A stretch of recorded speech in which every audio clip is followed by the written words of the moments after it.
In this conversation, Will Lankston, the MD of Timpson Direct business, shares his journey with the Timpson brand since leaving university. He discusses how success is built on their unique approach to recruitment, emphasising the importance of finding candidates who possess a certain spark, rather than focusing solely on their previous experience or technical ability. He shares how his role has developed and the unique freedom and trust that he and the whole team are given that leads to a wonderful entrepreneurial environment that breeds success. Will also explains about the wonderful future growth opportunities that he is working on and reflects about how he should always enjoy the journey, sharing advice about taking time on your career to reflect on what you've achieved. I hope you enjoy.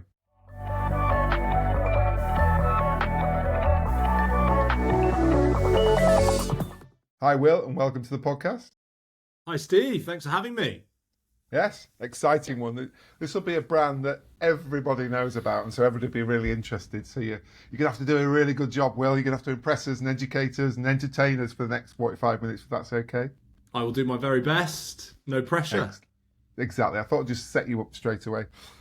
Look, we always start, Will, with asking our guests to give us a bit of a background into how they've got to this position. You're obviously at the moment MD of Timpson Direct, which we can explain and explore. That's quite a beast. You know, from the outside, you might just think it's the local sort of key cutting or shoe repair shop that you've seen on your local high street. But you go a bit deeper and a bit wider, which we'll really explore in the chat. But if you could give me that history, Will, to kick us off, we'll go from there. Yeah, absolutely. So I've been with the business for 15 odd years now. I started working in my school holidays in our Timpson shop in Aylesbury Market Square. And to be honest with you, I really, really enjoyed it. Had a great time. I thought I was really good at it, probably because when I went into a shop, the sales tended to go up. I found out later that was perhaps because I was being sent to shops where we thought we had an issue with people not putting the money in the till. And so just by virtue of me being there, the sales went up. But I had a really good time. And then I went off to university for a short while. I kind of went to university because I didn't know what I wanted to do. And it became pretty clear to me after doing kind of a couple of years of uni, I actually just really enjoyed working and I wanted to be back in the workplace.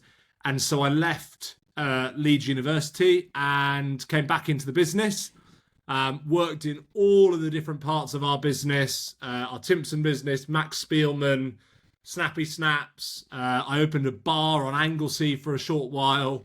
Then ended up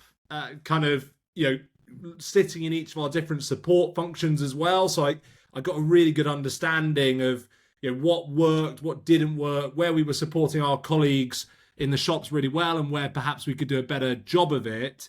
And my latest role within the business is, as you say, to look after the Timpson Direct part of the business. And the easiest way to describe that is it's kind of all of our high growth businesses, the biggest of those being our vending division, but also a business called Timpson Security, which is we have a sort of nationwide team of locksmiths and access control engineers and alarms. I look after our web businesses, all of our kind of white label dry cleaning partnerships, like you might see in a Waitrose or a John Lewis. And then I also look after our strategic partnerships, most of those being with the supermarkets, but also with the hardware and DIY retailers. That's a pretty wide stretch, Will, which we'll dig into a bit, because there's some other brands you've not even mentioned there that I think some of our listeners will recognise and not realise that maybe they're even part of the group nowadays. But let's go on to that. So it sort of sounds like you nearly did a modern day apprenticeship there, didn't you? By accident, if that makes sense. If you talk a lot about how people are now going into work and doing these apprenticeship degree type angles. Yeah, absolutely. I mean, there was always a joke that I was sort of the graduate trainee that didn't graduate. So I was really lucky to have that freedom and kind of be given that opportunity to spend time in all of the different parts of the business. It's certainly, it's really, really valuable in what I do now, just because having that experience of working in our shops and understanding what a day looks like for our colleagues, and most of the other colleagues who sit around the board table with me have had the same experience. It really does make it much easier to sort of understand and also influence in the right way, colleagues to get the best outcome for our business as a whole. That's great. It is fascinating, isn't it? Because obviously I've done my research for the podcast and read quite a bit about the Timpson approach and the ethos and values of the business. And it does sound like people are hired on character and sort of attitude as much as skill set, because they want a certain type of go-getter, what was it? You say, act the part. And I love that. And I realise why you said that. The second part's put money in the till. I suppose sometimes that's not just making money, but literally precisely. It's a reminder. It's a reminder, polite reminder. Absolutely. So you've hit the nail on the head. We recruit entirely on personality and personality alone.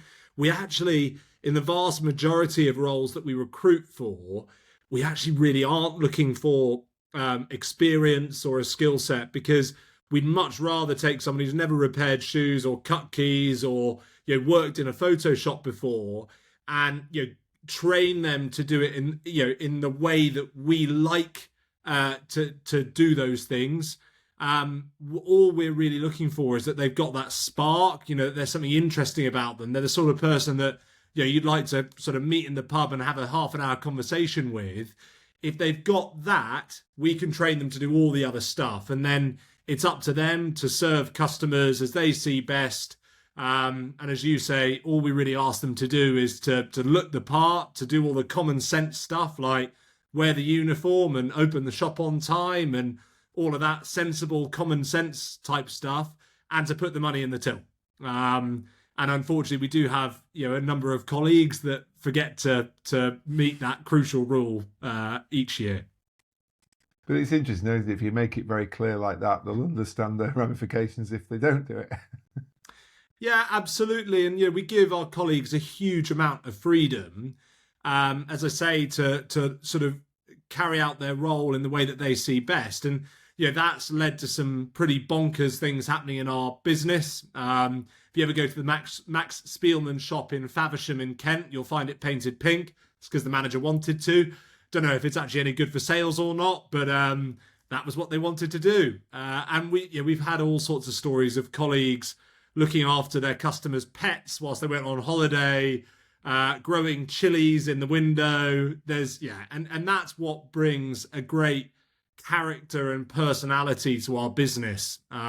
Whenever I bring visitors into Timpson House up in Wythenshawe, I always kind of remark that we are a weird and wonderful business. We are quite quirky.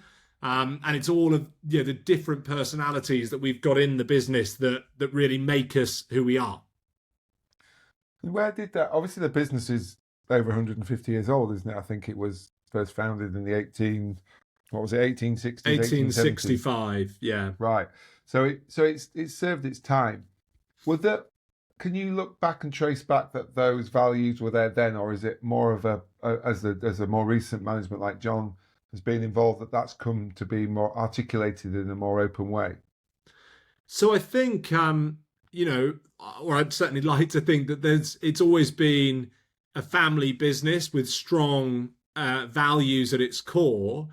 I think if you were to look at the sort of the structure of the business and all of the work that's been done to really refine the culture, our culture, we all call it upside down management, and put simply, that means the people who work in our shops and put money in the till and serve our customers, they are the most important people in our business, and everybody else within the business is there to support them. So that sort of real formalization of the culture started probably 25 years ago under John Timpson's leadership, and it's been finessed and developed over the forthcoming years, really. And today it is the single most important thing within our business. It is talked about every day, every meeting we have, culture is always at the forefront, because we genuinely believe that if we do an amazing job of supporting our colleagues who serve our customers, everything else will sort of look after itself and fall into place. It's very interesting, isn't it? Because if you look at the basic services as to why the business has grown, they're not rocket science. They're not unique, are they? As in, I'm sure I couldn't cut a key, but I'm sure I could learn. But the idea that if you wrap something around it, that means when you go into your local shop, that there's an experience that, you have a little chat, you remembers this, like you say, remembers the pet, especially if you're doing engraving for pet thing. That I suppose it makes absolute sense when you stop and think, but it's not always, businesses don't always make decisions on sense, do they? No, that's true. And you're absolutely right, Steve. I mean, look, the services that we provide across all of the different businesses within our group, you can definitely avail yourself of those services elsewhere. There's loads of independent businesses on the high street who are offering shoe repairs and key cutting and dry cleaning, and lots of independent photo businesses as well. The way that we tend to approach things, we are a service business, we're a service retailer, and we're interested in businesses or services that really, it's a physical thing. You've got to go to the high street or to a supermarket to kind of get hold of that thing. It's difficult to do it purely online. And the reason we really like that is because it gives us that opportunity to add that additional element on top, which is great service by great people.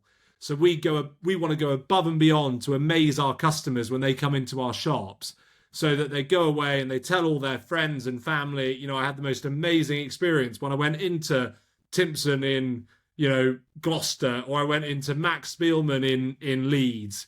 That's our most important and valued form of marketing, so to speak. It is, isn't it? And then suddenly if you build trust for one product and you've got that right to then sell another, haven't you? Then the job's done, isn't it? The loyalty's there. We hope so. Yes. I mean, and we're always looking at new service businesses. We've got a small chain of barbershops. As I mentioned at the top of the pod, we've got this Timpson security chain. So we're trying to leverage that trust through into a chain of engineers, or a fleet of engineers who are coming out to people's homes and fixing their locks, particularly sometimes in a distressed environment.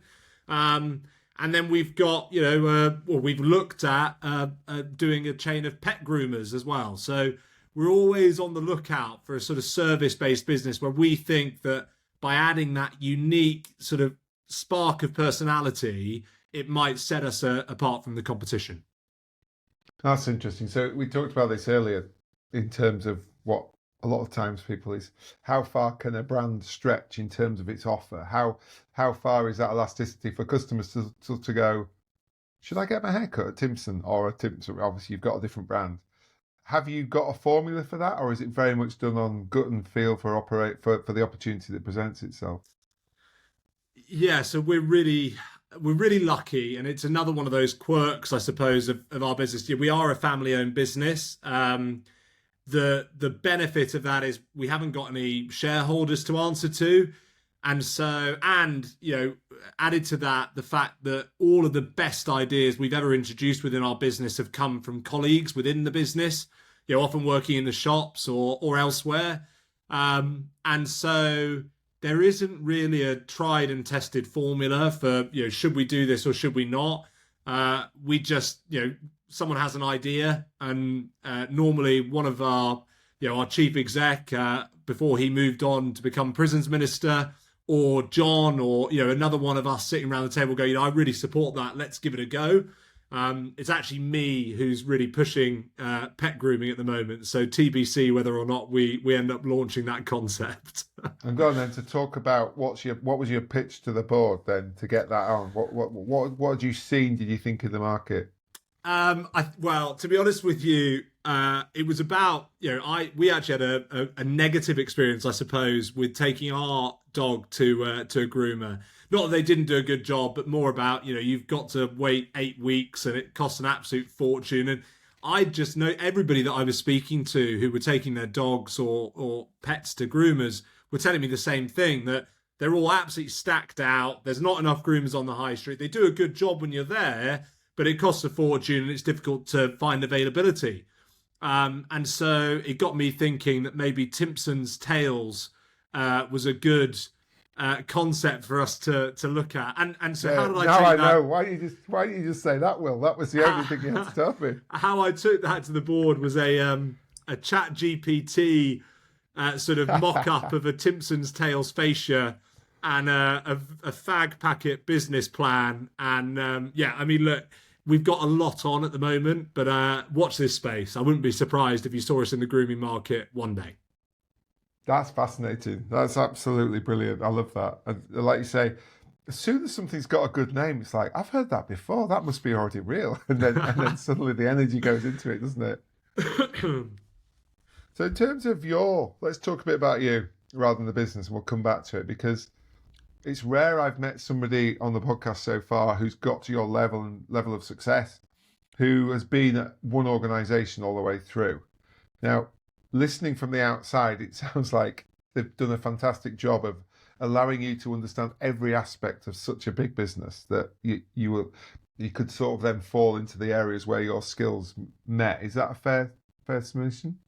Yeah, and I think in the time that I've been in the business, we've been through a period of rapid growth, both organically, opening lots of new shops on the high street, but predominantly with our supermarket partners, and then through acquisition as well. So a lot of the acquisitions that have really added to the scale of our group of businesses have happened whilst I've been with the business. And so, I guess, sort of right place, right time to a degree.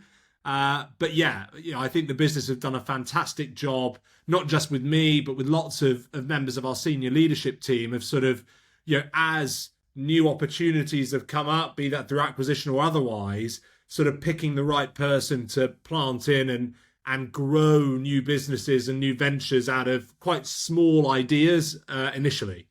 And that's really exactly what's happened with me over the last 4 or 5 years with Timpson Direct.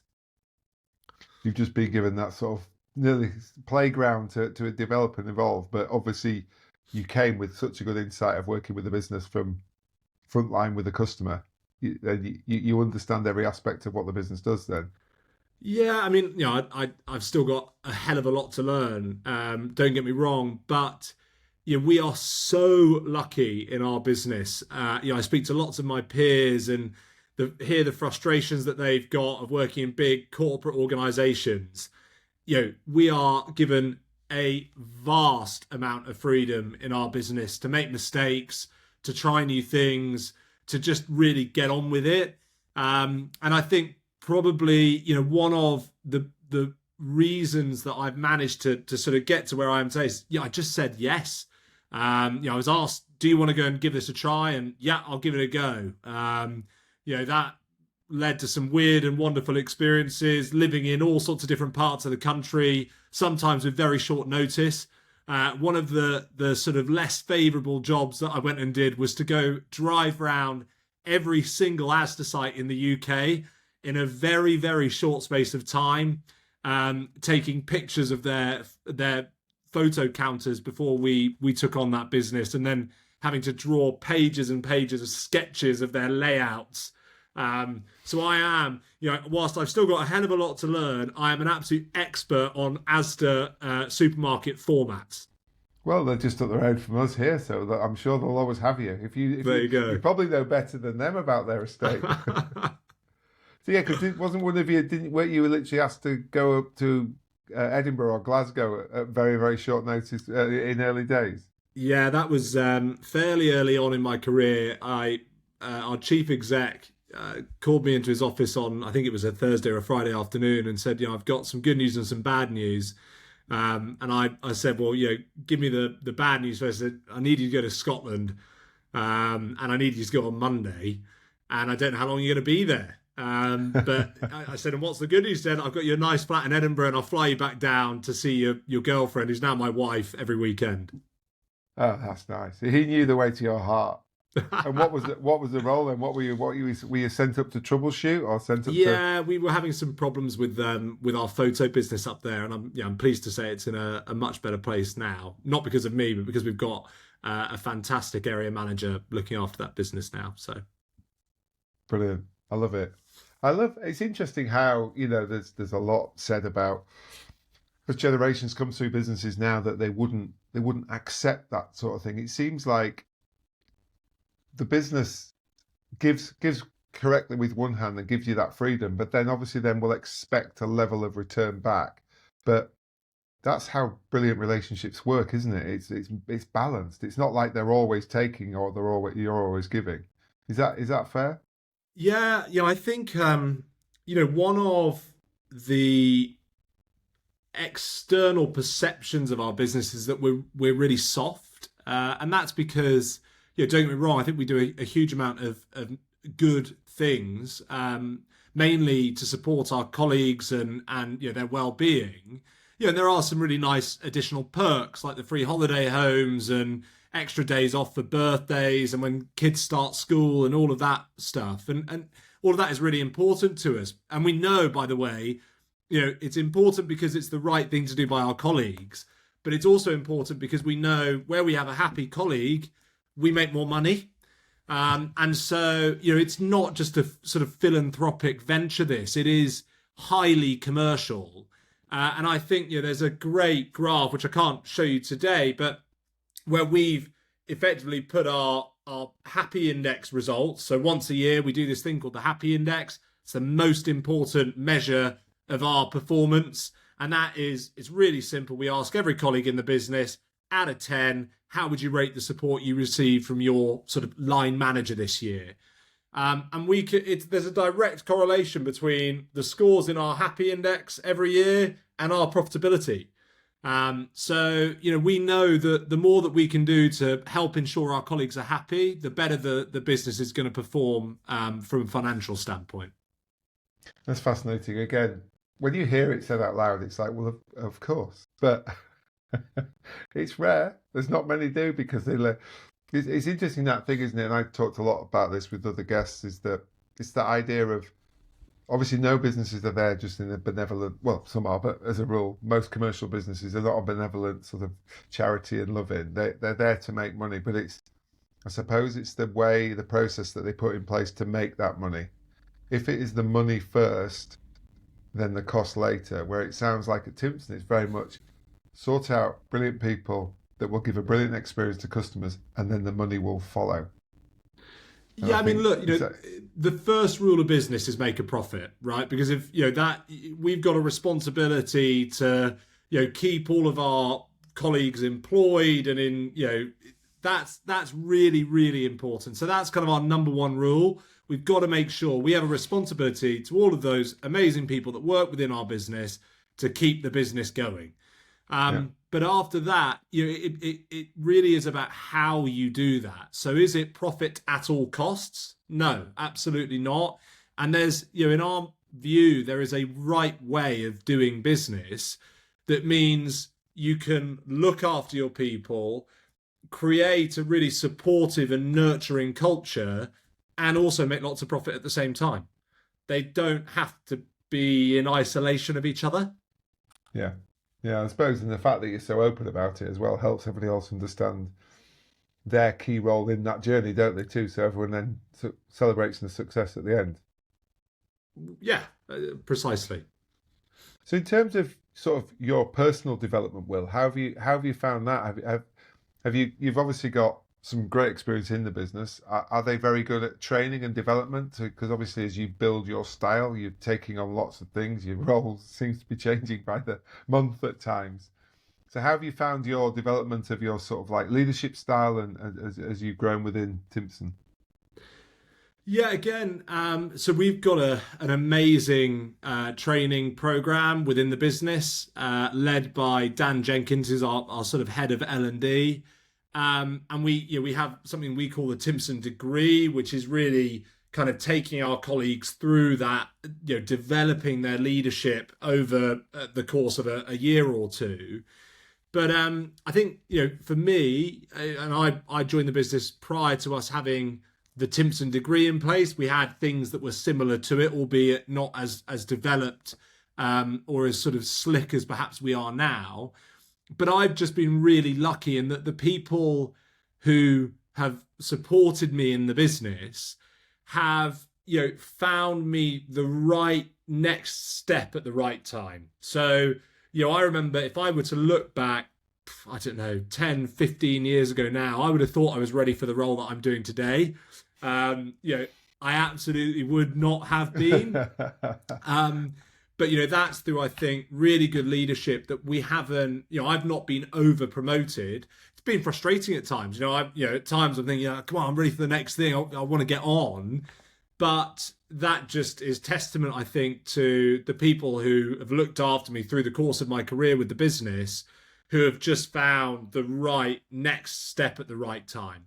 And I think probably the biggest and most important step that I took was when we acquired the Jeeves of Belgravia and Johnson's businesses, and I was given the opportunity to go and run Jeeves. That was a sort of my first big job, and it came at just the right time. Allowed you to, well, allowed both parties to see, didn't it? You to say, okay, what's general management like? What's the next bit? And them to go, okay, he's all right there. We'll give him a bit more. Yeah, precisely. It's not exactly stopped since then, has it, Will? No, and it was a really interesting. It's still got a very special place in my heart, to be honest with you. But and that's a business that's now being run by Patrick Timpson, and he's loving it in the same way that I did, I think. Exactly. It sounds like an excellent schooling area for developing talent. For sure. Talking to you, Will, as well, it's quite interesting because in such a, from the outside, big organisation as Timpson, you feel in your approach extremely entrepreneurial, and it feels like you're allowed to be that character. Like you haven't changed who Will was. All right, he didn't know what he wanted to do out of uni. We'll talk about it in the third person, which is a bit weird, but no. But you didn't really know what to do. But it seems like they've allowed you to sort of explore who you are and what your style is within the confines of what normally would be quite a structured business. 100%. James, albeit he's not with the business right now, whilst he completes this role with government, but he is a maverick entrepreneur and is very, very supportive of other people within our business, exploring their entrepreneurial, talents, really. And that's why I say, because we're given that freedom and we're encouraged to make mistakes, albeit, we don't like making the same mistake twice. That's the key, isn't it? You can make a mistake, just not the same one. Precisely. But we really are given a vast amount of freedom to explore new ideas, try new things.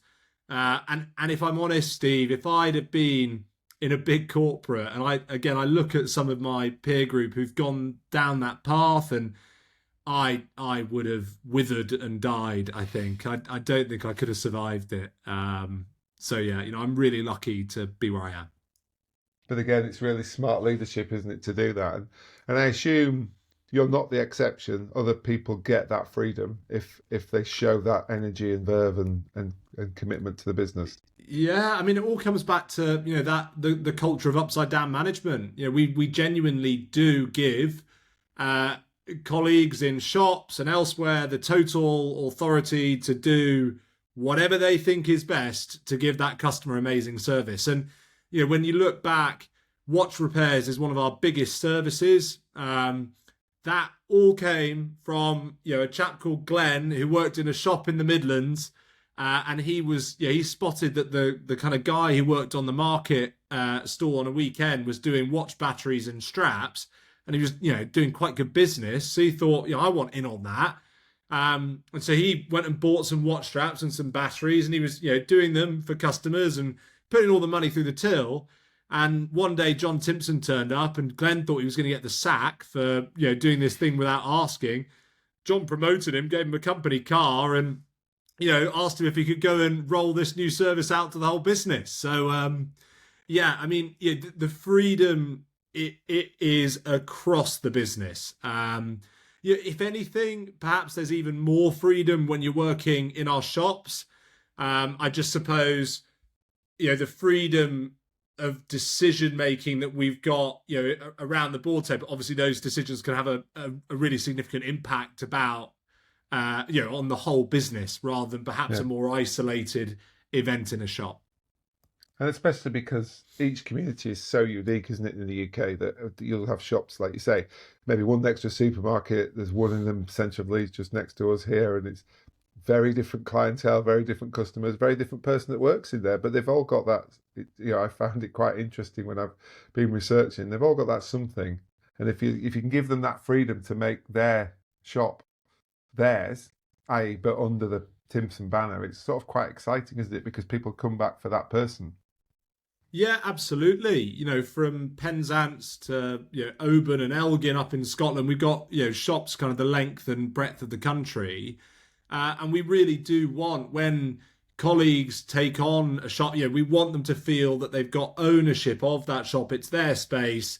They serve customers in the way that they see is best, and we genuinely believe, and we think we've got some pretty good evidence also to prove it, that delivers the best results for our customers and for us. So yeah, it's a win-win all round. Evidently.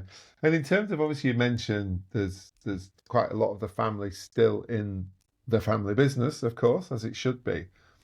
But it doesn't sound like that puts ceilings on people's careers, does it? It feels like it's a natural just evolution as the next generations come down. You're not thinking, well, I've got nowhere to go. You look at you at this fantastic position in the business.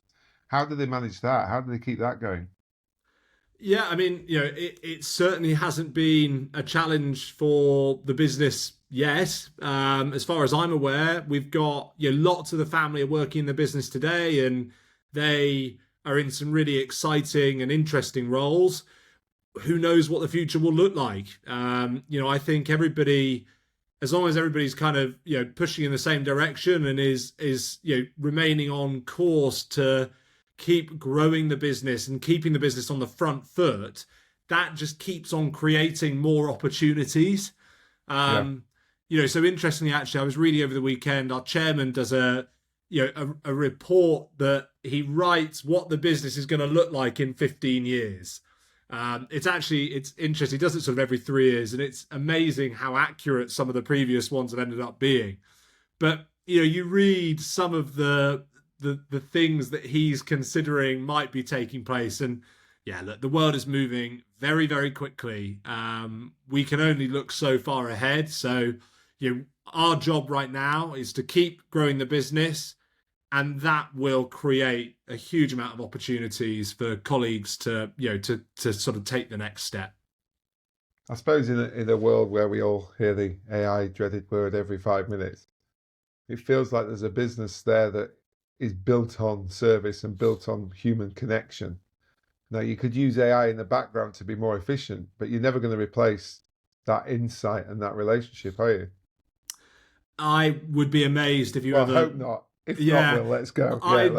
I'd be very surprised, Steve, if you were to walk into our shops in the sort of medium to long term, and I'm talking in sort of probably 5 to 10 to 20 years time, and find yourself being served by a robot.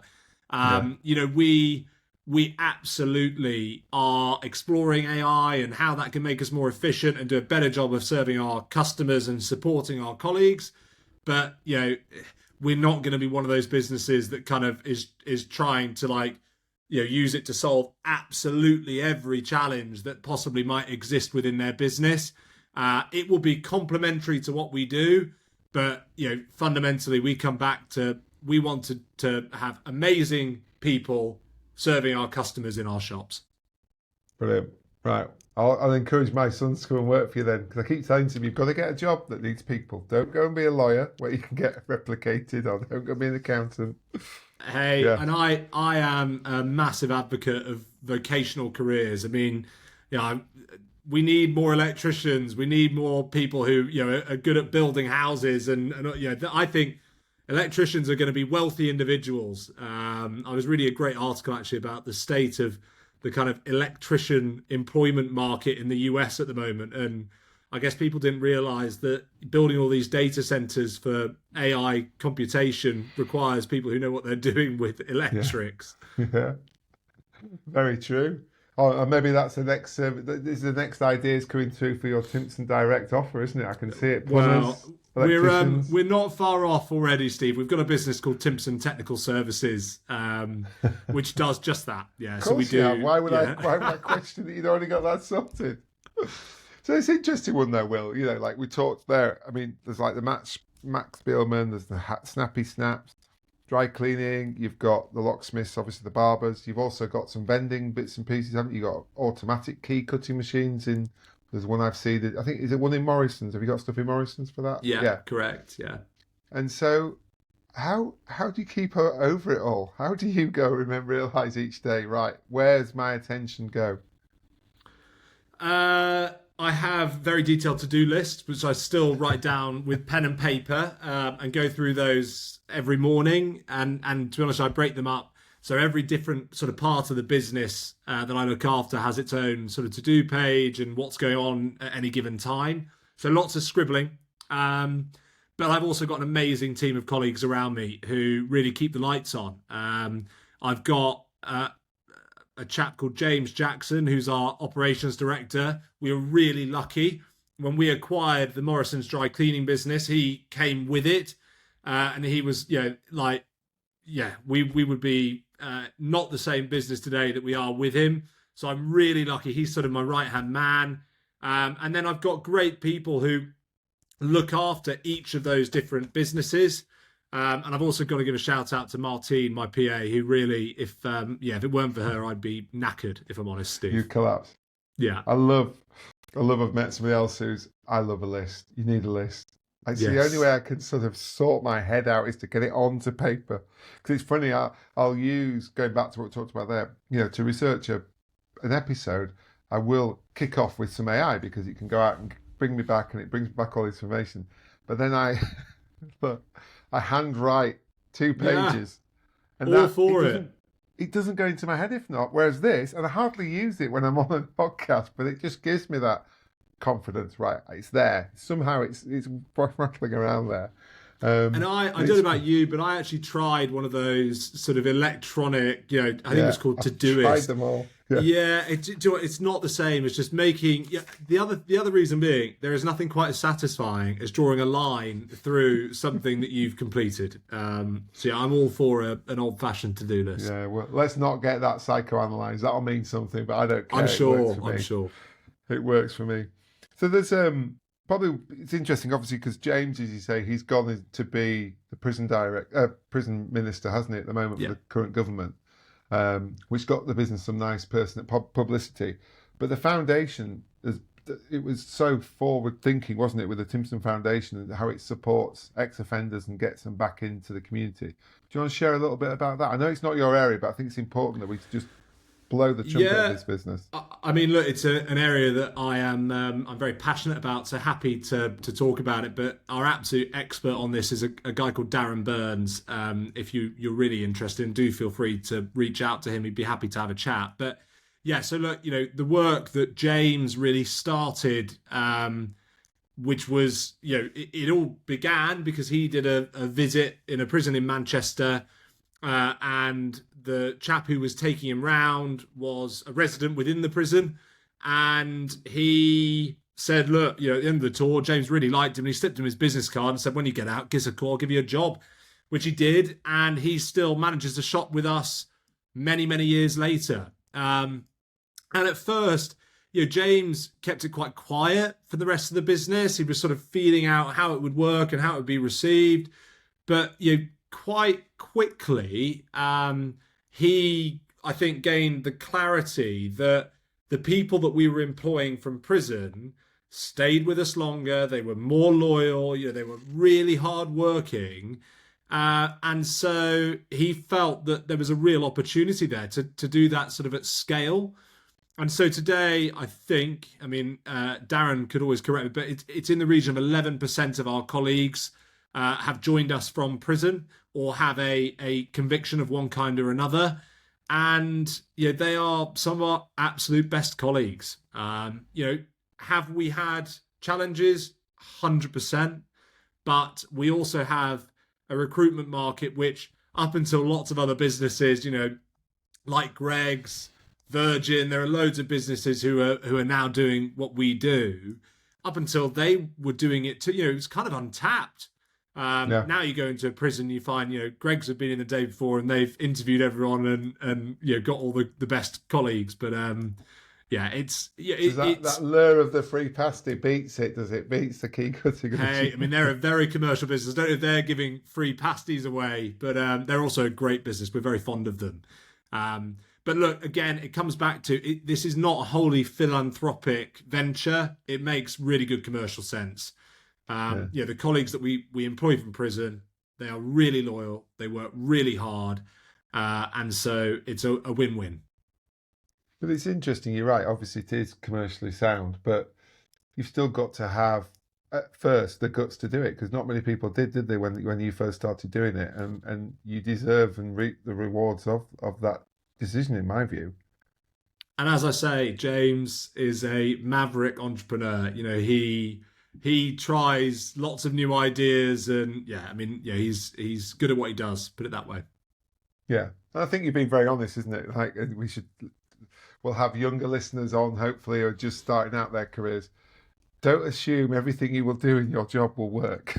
No, absolutely. You'll make loads of mistakes. And actually you'll have lots of fun doing so. And that's how we get better, isn't it? We, both as a business and an individual, make mistakes, learn from them, move on. Try and do so swiftly, I guess. Yeah, and again, we it's talked as a cliche, but you learn much more from the mistakes than when everything's flying and cooking well, don't you? Because you think you've got this. I'm not doing that again. I didn't like that feeling. That wasn't nice at all. 100%. Yeah, no, for sure. I mean, we've had quite an interesting. We've had a very rapid period of growth over the last couple of years, and that's brought with it some unique challenges, both from a cultural standpoint, of bringing acquired businesses into the group and merging cultures and the challenges that brings, but also just trying to stay on top of that kind of pace of growth. It's like being on a rocket ship and you're just trying to sort of hold on. And I've learned a vast amount in that, in those 2 years, more than I've learned at any other period in my career. And it's probably been the hardest couple of years in my career also. But it's really rewarding to come away from that and look back and think, if that were to happen again, I'd have these tools to be able to deal with it. Yeah. And in terms of your development, do they encourage you to get sort of outside mentorship from the organisation, or is it very much you'll find people to learn and be a sponge from? Do what you want, Steve, just like everything else, really. So I'm really lucky. By now. Yeah. I'm really lucky, and I've had some external mentorship. So I definitely have. Others within our business have as well. So I've kind of had the best of both worlds. Some really great mentorship internally, some great mentorship externally, and then also have been lucky enough to go on some sort of quite immersive learning experiences. One with an organisation called Wavelength. I'd really encourage you to have a look at them if you get the chance. But they do some incredible trips to Silicon Valley, which is the one that I was lucky enough to take part in, and also one in China. And so, if you have the opportunity to go and do one of those, and you want your kind of eyes opened about as wide as they could be with some of the trends and technology that are going on at either of those two places, definitely get in touch. It's a great experience. That sounds amazing. I love it. There's just so much going on in the world, isn't it? It's just trying to find the time to stop and just. But I suppose if you don't know, do you? You can get stagnant. There's always something to learn, isn't it? And I think when we're learning, we're at our best as people. Yeah, for sure. And as I said earlier, if you're not kind of moving forwards, you're going backwards. So that's, in business as much as it is from a personal standpoint. Always got to try and keep on top of that development and progression.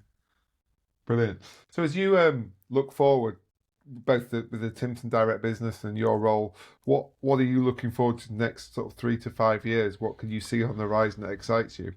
Oh, I think that there is a huge amount of growth still to go after with this part of the business. I'm really lucky to sort of be stewarding it at the moment. So I think that there's still loads of growth in vending. I think Timpson Technical Services is a really exciting area that we'll see go through some rapid growth. I think the Timpson Security business, where we just introduced some new services and that could really kind of take off.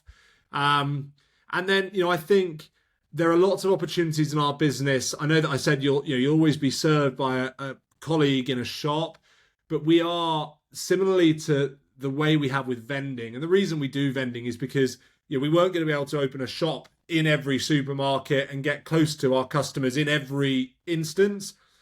It's always our preference to open a shop with a colleague in it where it makes sense to do so.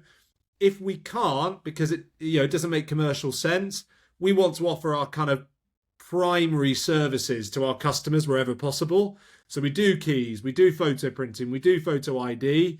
We're now looking at kind of how we might be able to offer laundry and dry cleaning services, be that via a locker or a collection and delivery service to home. Who knows? But we're not short of opportunities, I'm pleased to say, and the next 3 to 5 years will be equally as exciting, if not more, than the last. Wow, that's quite a statement to say, isn't it, with what you've just explained for the last hour or so. Sounds like you're not going to get bored, Will. You're not going to be sitting on your laurels, are you? I don't think so. No, wouldn't want to, and I certainly wouldn't be allowed to. Yeah, I was about to say, yeah. Need and want. Fantastic. So, as usual, I've gone over our time, but I've got one final question, if that's all right, Will, which is, as you look back now, you've been there, as you say, for nearly 15 years at the Timpson business. You've had a number of roles. With what you've learned and experienced, is there something you'd tell young Will as he fumbled out of Leeds Uni going, what on earth do I do now? Or let me just start working, that you'd wish you'd known then that you didn't? Yeah, it probably comes back to that point of, whilst I'm really glad that I was ambitious throughout my career and wanted to get on, at times actually just slow down, take stock. It's really what you're learning in the role that you're in now is actually really important and will serve you well in the future. I think I was just always kind of, I've completed that onto the next thing. I've completed that onto the next thing.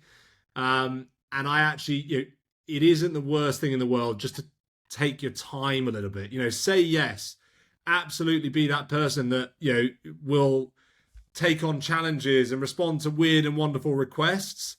But equally, make sure you just take your time to take it all in because there are lots of lessons to learn along the way. Yeah, through that repetition, sometimes you'll learn and you develop your skills more than you will. Right, I've ticked that off next. Back to our to-do list. Indeed, yeah. No, it is. It's about taking time, isn't it? And again, it sounds like you've been very, very carefully developed by Timpson in terms of your career. It sounds like they've not let you get ahead of yourself, and because you could have easily just sort of burnt very brightly and then fizzled out if you'd done too much too early. So at the time you don't know that, but it's only when you get a bit of retrospective view of it, don't you? Go, okay, yeah, they were right. 100%. And actually, that as leaders in our business, it's that is the single biggest mistake we can really make, and that we have to, when we over promote someone, it's not their fault, it's ours. And so I think, on the whole, I've been really lucky in that I haven't sort of had that, I guess, awful feeling of being over promoted, feeling like a fish out of water. What on earth do I do? And just drowning. And that, it's a really important balance, because obviously you want to satisfy people's ambition, but equally you don't want to push them sort of too early that they have to go through that, because it's tough. Yeah. So it's protecting, isn't it? I love it.